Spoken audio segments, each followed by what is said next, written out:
Hello, everyone, and welcome to another episode of Easy English Podcast. I'm Alex, and I'm thrilled you're with us today. If you've ever felt a bit lost when visiting the doctor in English, you are not alone. Hi there, I'm Sarah. Today's episode is all about health, specifically what you need to know when you're visiting the doctor. Have you ever been to a checkup and wanted to tell the doctor exactly how you feel but couldn't find the right words? Then you're in the right place. That's right. In today's episode, we're going to cover everything from describing your symptoms to asking important questions and even include an extended role play between a patient and a doctor. Whether you are feeling under the weather, dealing with something chronic, or simply preparing for a routine checkup, by the end of this session you'll have a rich vocabulary and an effective strategy for communicating clearly with your healthcare provider. We all know that discussing health can sometimes feel intimidating. The language of symptoms, diagnoses, treatment plans, and even aftercare instructions can be daunting if you're not used to it. But don't worry, we're here to break it all down into manageable parts, practice dialogues, and share tips to ensure you feel confident when you're in that doctor's office. So, get comfortable. Grab a notepad and a pen if you'd like to take notes, because we are about to embark on an in-depth journey into the world of health in English. Today we will introduce some common symptoms in clear, simple language. Provide you with questions to ask your doctor. Walk through a realistic role-play of a doctor-patient consultation. Share strategies to ensure you are well prepared before your appointment. Exactly. By mastering these phrases, questions, and strategies, you can ensure that your next visit to the doctor is productive and stress-free. Let's be honest, even native English speakers sometimes find medical conversations challenging. With our guidance today, you'll learn to navigate this important conversation with ease. Without further ado, let's break the ice and start building your English vocabulary. Before we get into the vocabulary, let's talk about why clear communication with your doctor is so crucial. When you're not feeling well, every minute matters. You want to express your symptoms accurately, understand what the doctor is telling you, and follow instructions correctly. That's right. Poor communication could lead to misdiagnosis, incorrect treatment, or even added stress when you already feel unwell. Remember, doctors are experts, but you are the expert on your own body. It is up to you to describe exactly what you feel so that the doctor can help you effectively. Every visit to the doctor is a partnership between you and your healthcare provider. Even if you are shy or nervous about speaking up, remember that clear, accurate information is the key to getting better.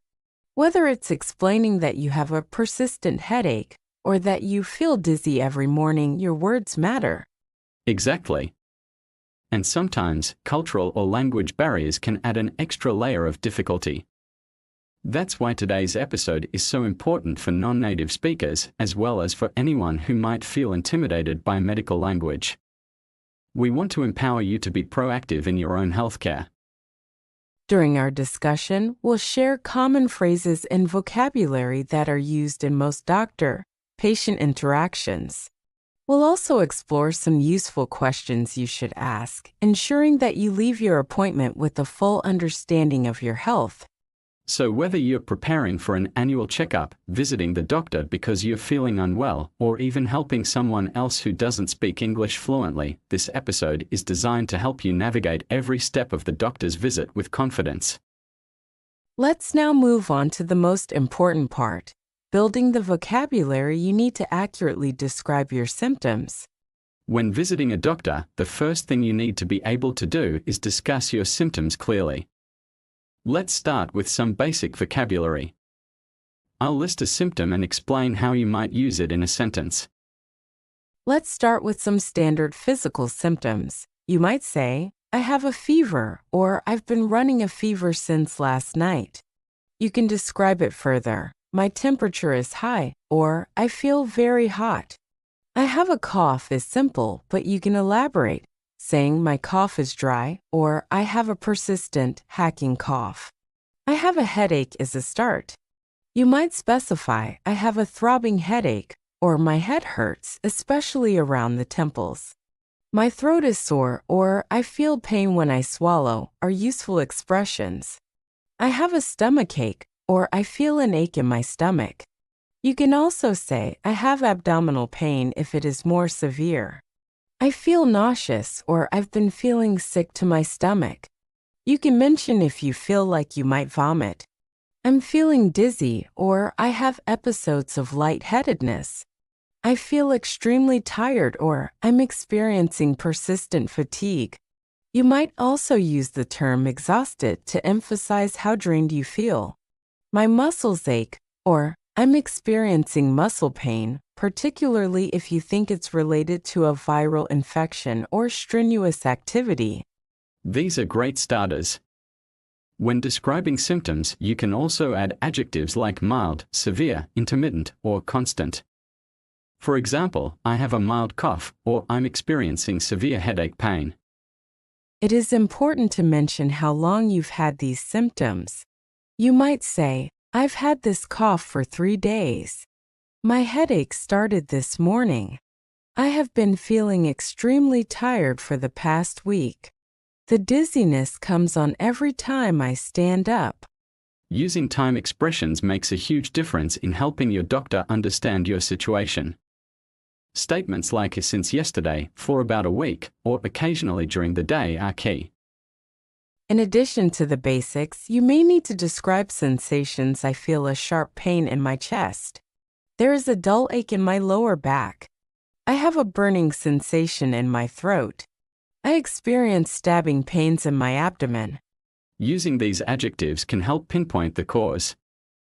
For example, a burning sensation in your throat might indicate acid reflux, while a stabbing pain in your abdomen could have an entirely different meaning. Often, symptoms don't occur alone. You might combine them. I have a fever and a cough.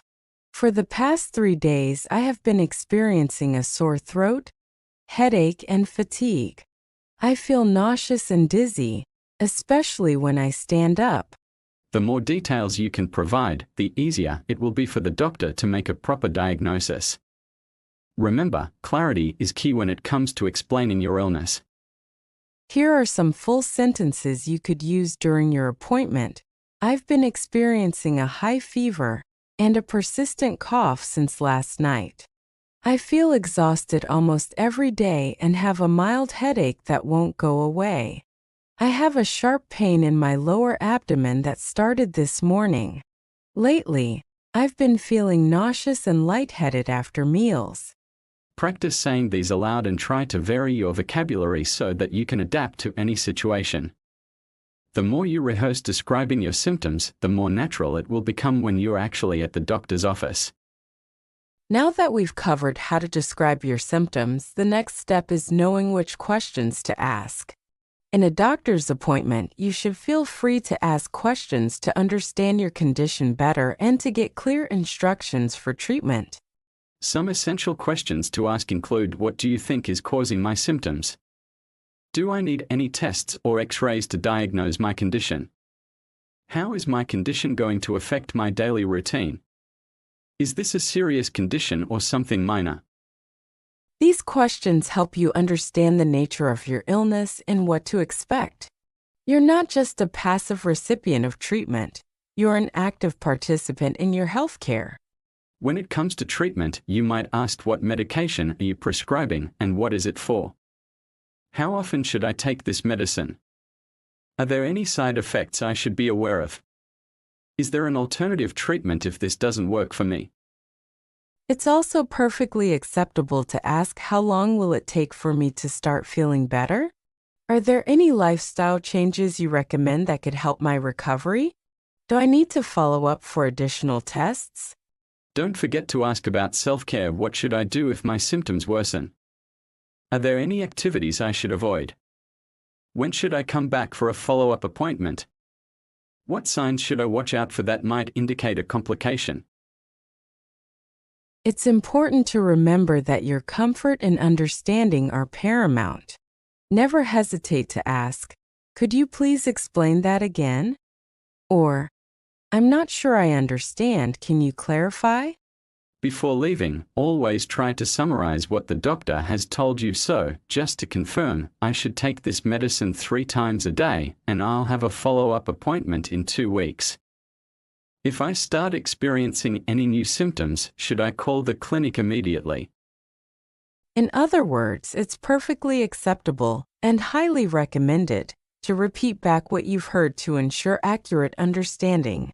This technique is especially useful when you're dealing with complex instructions or medical terminology. To put it all together, here's a sample list you could bring to your appointment. 1. Doctor, can you please explain what might be causing my fever and cough? 2. What tests do you recommend so that we can diagnose the problem accurately?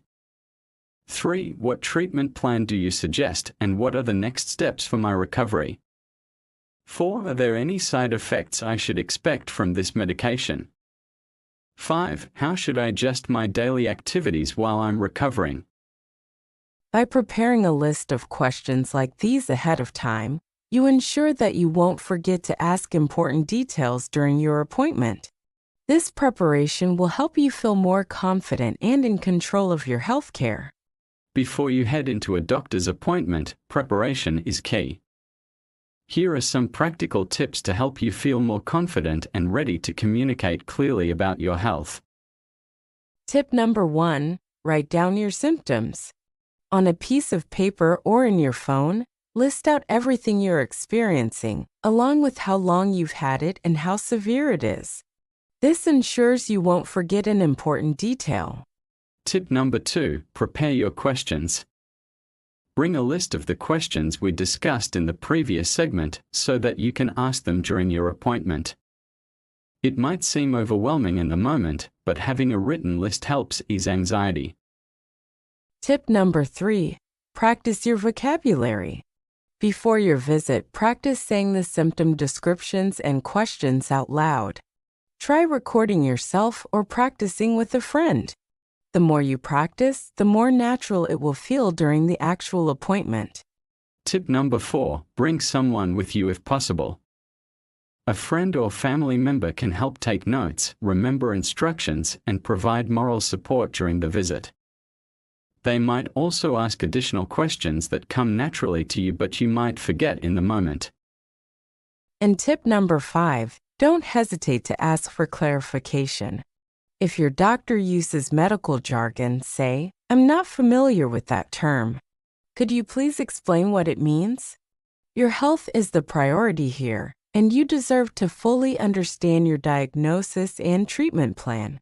By following these simple tips, you can reduce your anxiety and be a proactive partner in your own healthcare. Now, let's see all of this in action with a role play that simulates a real doctor-patient visit. Good morning, Alex.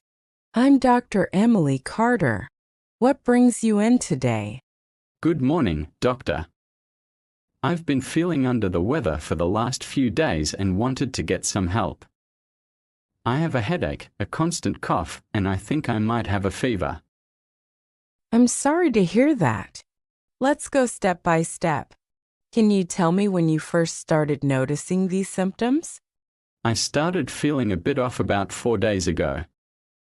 The headache began on the 2nd day, and by then I also noticed a slight fever and an occasional dry cough. This morning, the fever seemed to spike a little. Okay, thank you for sharing that. When you say you have a headache, can you describe it a bit more? Is it a sharp pain or a dull ache? And where do you feel it mostly? It's more of a dull, throbbing ache that's mostly around my forehead and the back of my head. Sometimes it even gives me a bit of sensitivity to light. I see. And about your cough, would you describe it as dry, or are you bringing up any phlegm? It's mostly a dry cough. There are moments when it gets a little worse, especially in the evenings, but I haven't noticed any significant production of phlegm. Thank you, Alex. Now, regarding the fever, have you measured your temperature?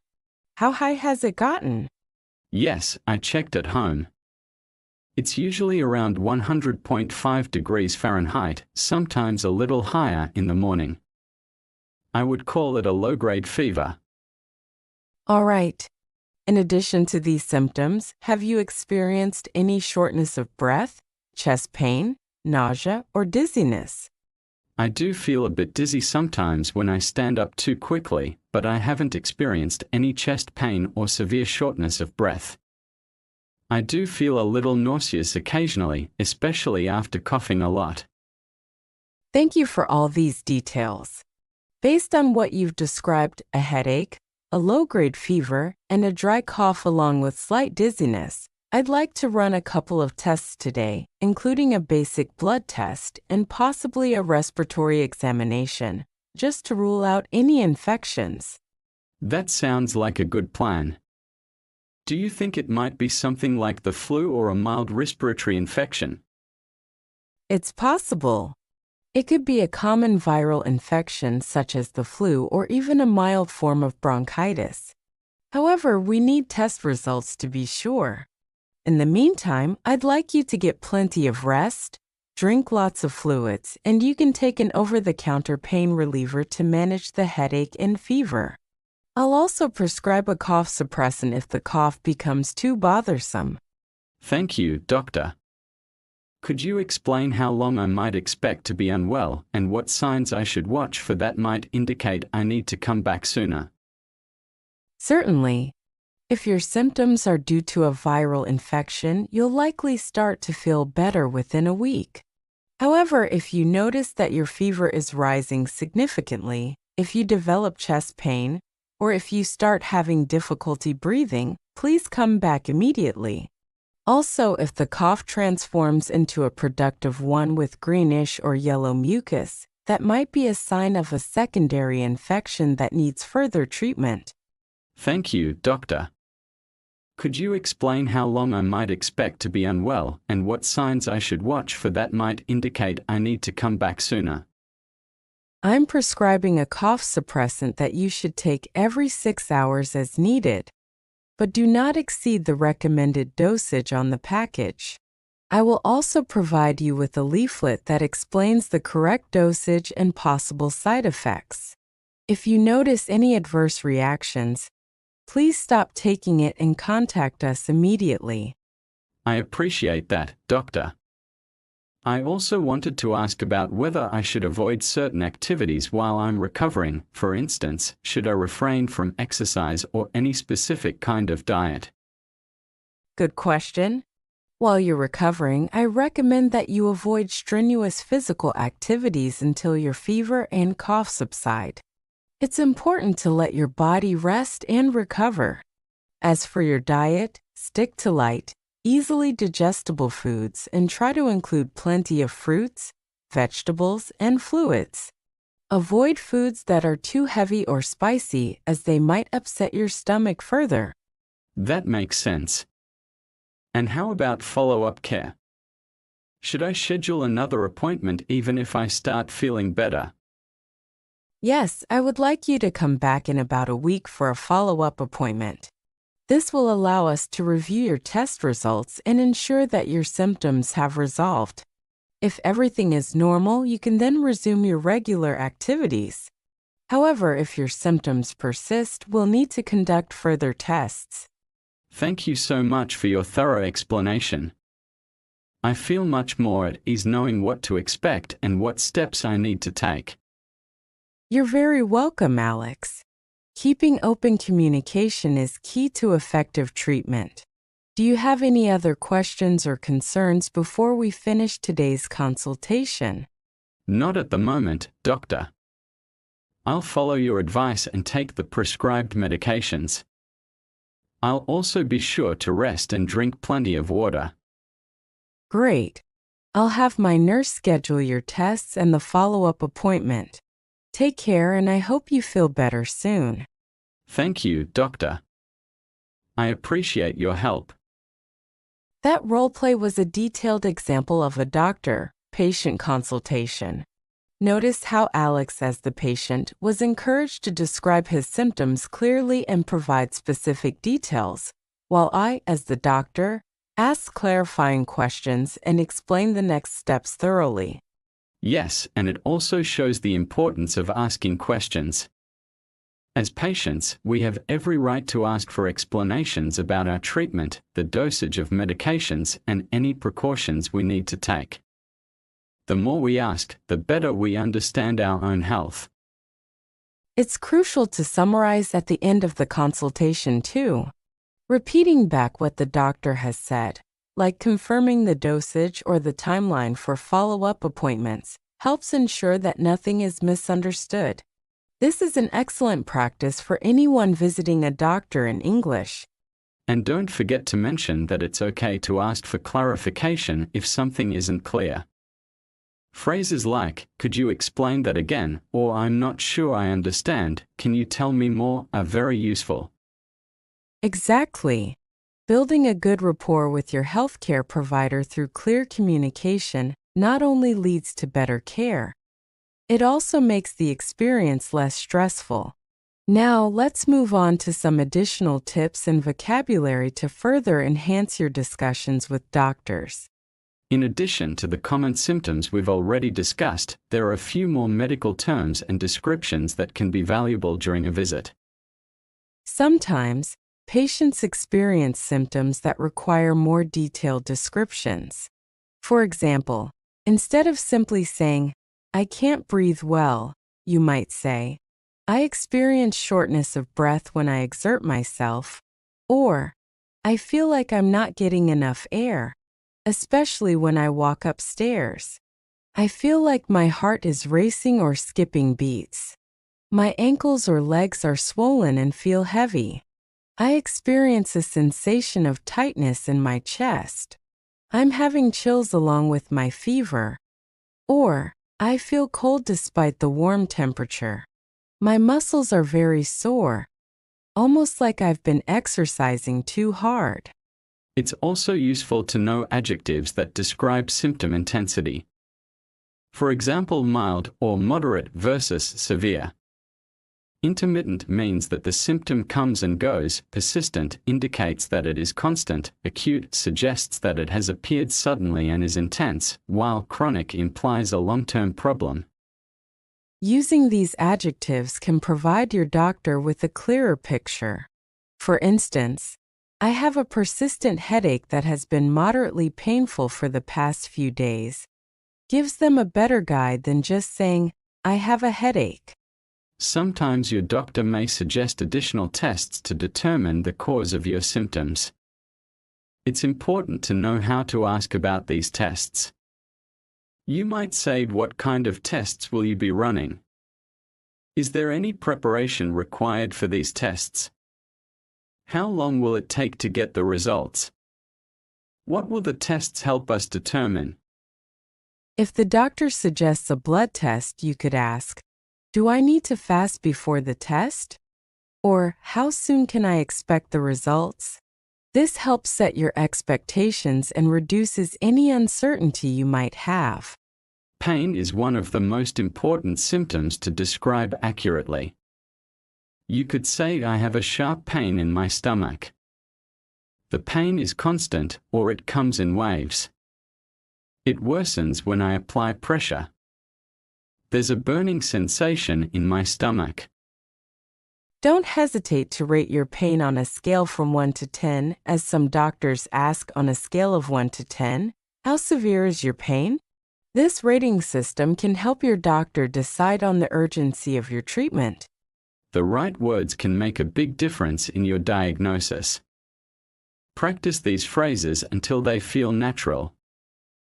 The clearer you are, the better your doctor can help you. It's also important to understand that the way doctor-patient conversations occur can vary based on cultural contexts. In some countries, doctors tend to use more technical jargon, while in others, the language might be simpler and more conversational. If you're visiting a clinic in a country where English isn't the primary language, the doctor might speak slowly and may even repeat key details several times. In such cases, it's a good idea to ask the nurse or bring along a friend with you for extra reassurance. Also, keep in mind that in many healthcare settings, it's perfectly acceptable to ask for written instructions, especially when it comes to taking medication or following aftercare advice. For instance, could you please write down the dosage instructions for me? Is a completely normal question. The bottom line is never hesitate to ask for clarification. Your health is too important, and ensuring that you understand your treatment plan is essential. And if you're ever in doubt, make sure to ask follow-up questions like, what does that mean for my daily activities? Or, how will this treatment help with my symptoms? These additional questions can provide you with a clearer picture of your recovery plan. Now it's time for an interactive exercise. We want you to participate with us to practice your English. Grab a notepad and try to answer these prompts out loud or write them down. Imagine you have a headache that started 2 days ago. How would you describe it? You might say, I have a throbbing headache that has persisted for the last 2 days, mostly in my temples, and it gets worse when I look at screens. Write down 3 questions you would want to ask your doctor if you were experiencing a cough and a mild fever. For example, what might be causing my persistent cough? Do I need to undergo any tests?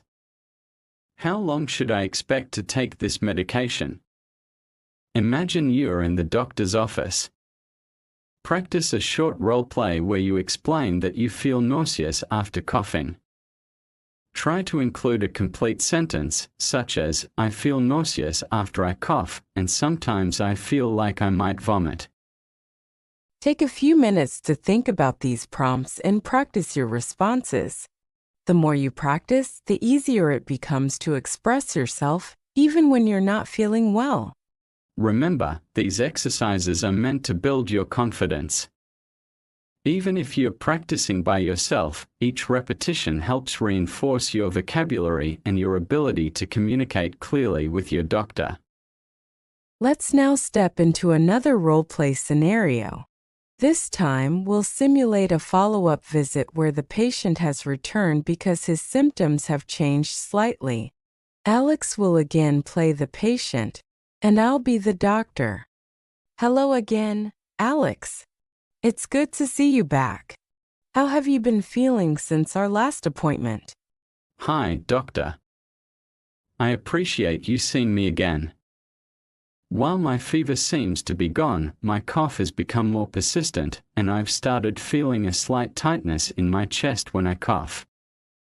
My headache is still around, though it's not as severe as before. Thank you for updating me, Alex. Let's discuss each symptom. Tell me more about your cough. Is it still dry, or have you started noticing any mucus? It is still primarily dry, but sometimes when I cough, I feel a bit of discomfort in my chest. The cough is more frequent in the evenings. Okay, and the chest tightness you mentioned, is it accompanied by any shortness of breath, or is it just a feeling of pressure? It's more of a pressure, like my chest feels a bit heavy. I don't really get short of breath, but it is uncomfortable. Understood. And how about the headache? Is it still located mostly in your temples, and does it change throughout the day? Yes, the headache is still mostly in my temples. It tends to be worse in the morning, but by late afternoon, it usually eases somewhat. I see. Based on these changes, I'd like to perform a physical examination, especially focusing on your chest and lungs. I also recommend a follow-up chest X-ray and possibly another blood test to check for any signs of a secondary infection. In the meantime, I'm going to adjust your medication slightly. I'll add a mild bronchodilator to help ease the chest tightness, and you should continue with the cough suppressant for now. Thank you, doctor. How often should I use the new medication, and are there any side effects I should be aware of? You should use the bronchodilator twice a day, and it's important not to exceed the recommended dose. As for side effects, some patients experience a slight tremor in their hands or a mild headache, but these effects are usually transient. If you find them too bothersome, let me know immediately. I understand. I'll be sure to follow the instructions carefully.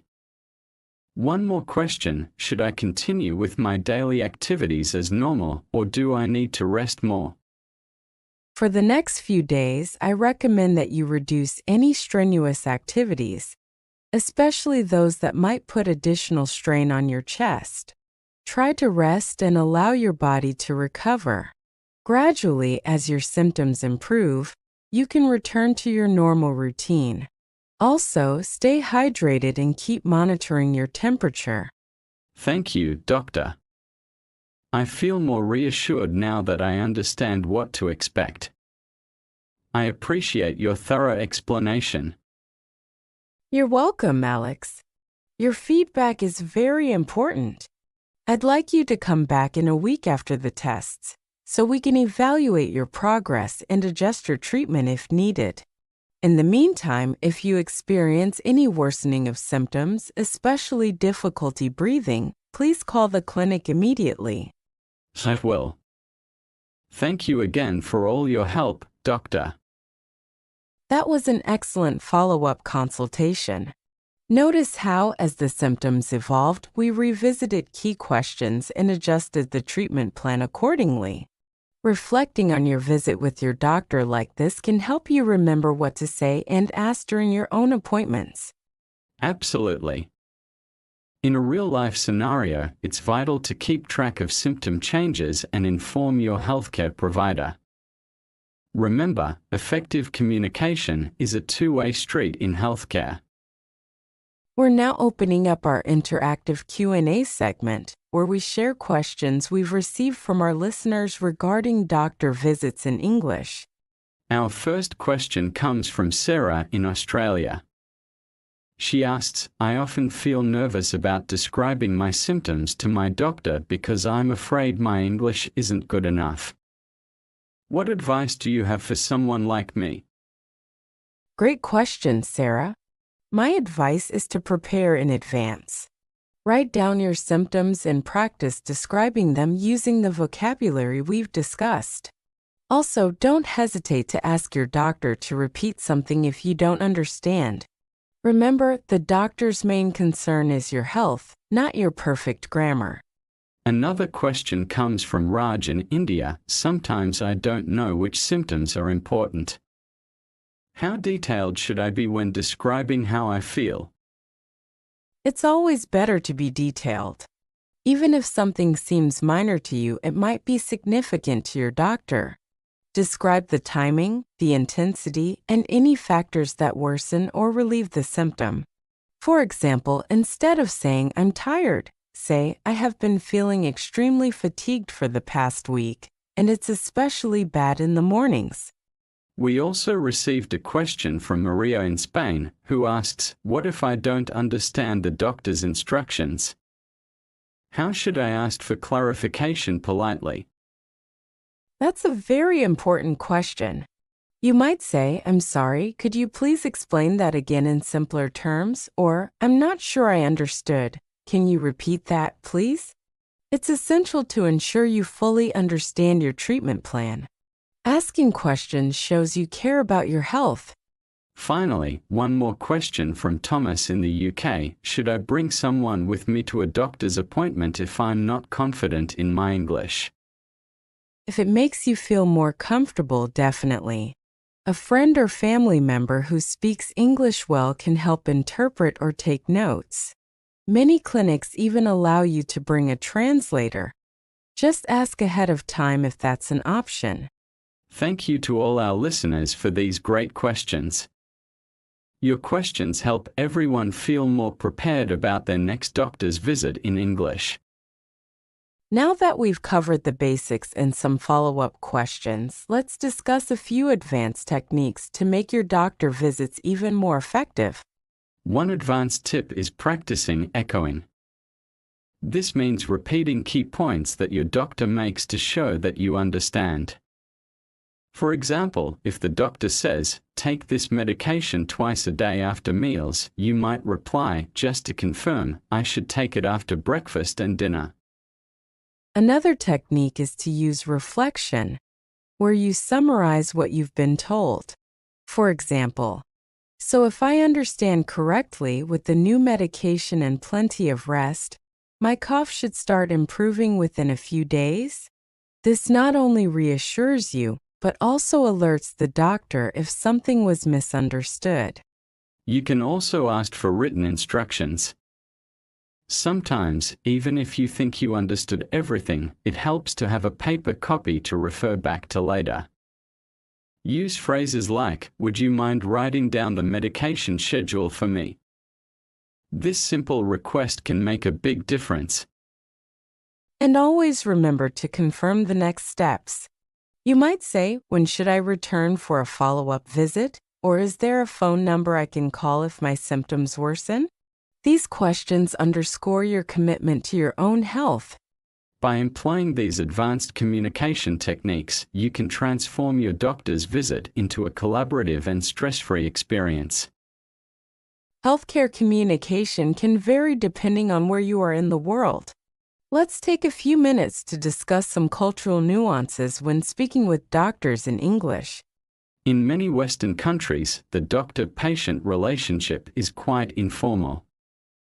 Doctors may encourage you to ask questions and even share personal details about your lifestyle. They want you to be an active participant in your own treatment. In other parts of the world, however, the relationship might be more formal and patients may be expected to simply follow the doctor's orders. In such cases, using polite forms and respectful language, such as "sir" or "ma'am," can help establish the right tone. It's also worth noting that some cultures place a strong emphasis on nonverbal communication. Maintaining eye contact, offering a firm handshake when appropriate, or simply nodding to indicate that you understand can be very important. If you are visiting a doctor in a multicultural setting, it's a good idea to observe the doctor's manner and follow suit. For example, if the doctor speaks slowly and uses simple language, try to match that pace. This technique not only shows respect, but also helps minimize misunderstandings due to language differences.